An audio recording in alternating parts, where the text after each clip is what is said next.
बाबा साहब को लेकर कहीं ना कहीं से एक बड़े सवाल भी करते हैं, और खासतौर पर राहुल गांधी पूरे कांग्रेस तो बीजेपी पूरी दलित विरोधी के साथ है, तो कह रही है कि आज बड़े बड़े कार्यक्रम करेंगे लेकिन ये लोग दलित विरोधी है। मंदिर अगर कोई दलित चले जाती है मंदिर साफ करवा लेते हैं। जो खुद क्रॉस ब्रीड हो उसको क्या सनातन के बारे में मालूम है? वो हमको सनातन के बारे में समझाएगा क्या? मौके पे जनेऊ पहनने वाले, मौके पे गंगा स्नान करने वाले, उल्टी आरती करने वाले हमको बताएंगे कि हमारा सनातन धर्म क्या है? विचारों की शुद्धता होना चाहिए। जब विचारों की शुद्धता नहीं है, मानसिक दुष्टता है, तुम्हारे अंदर दिमाग खराब है तुम्हारा, तो उसको ठीक करना चाहिए अपने आप को। जहाँ तक भारतीय जनता पार्टी का सवाल है, 70 साल गुलाम बना के रखा इस देश में दलितों को आपने। बाबा साहब को क्या सम्मान दिया आपने? तेल चित्र भारतीय जनता पार्टी ने सदन में लगवाया।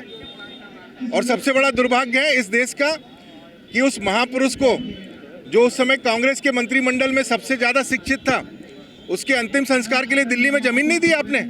आपको शर्म आना चाहिए। आपको बाबा साहब का तो नाम ही नहीं लेना चाहिए। पूरे दलित समाज से आपको माफ़ी मांगना चाहिए।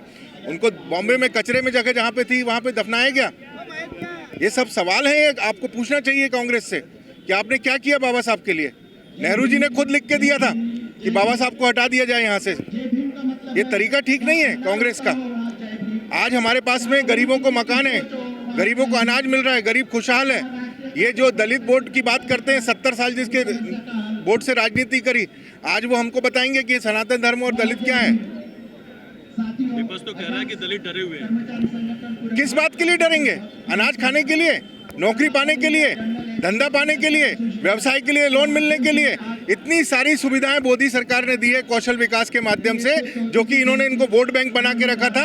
आज यह समाज अग्रसर है, आगे बढ़ रहा है, आर्थिक रूप से ताकत में मजबूत हो रहा है, तो कांग्रेस के पेट में दर्द हो रहा है। राहुल गांधी कह रहे हैं बीजेपी से संविधान को बचाना है, खतरे में है संविधान, उसी की लड़ाई लड़ रहे हैं वो। 70 साल उसी संविधान को खेला इन्होंने अपने जेब में रख के, और आज वही कर रहे हैं। और कौन से संविधान की बात कर रहे हैं? ये लाल कौन सा संविधान आ गया देश में? कॉन्स्टिट्यूशन पढ़िए आप। हम भारत के लोग, बाबा साहब ने लिखा था, लेकिन उसको ये मानते हैं क्या? जिस एक समुदाय की ये राजनीति करते हैं, वो समुदाय देश को मानता है कि ये भारतवर्ष हमारा है।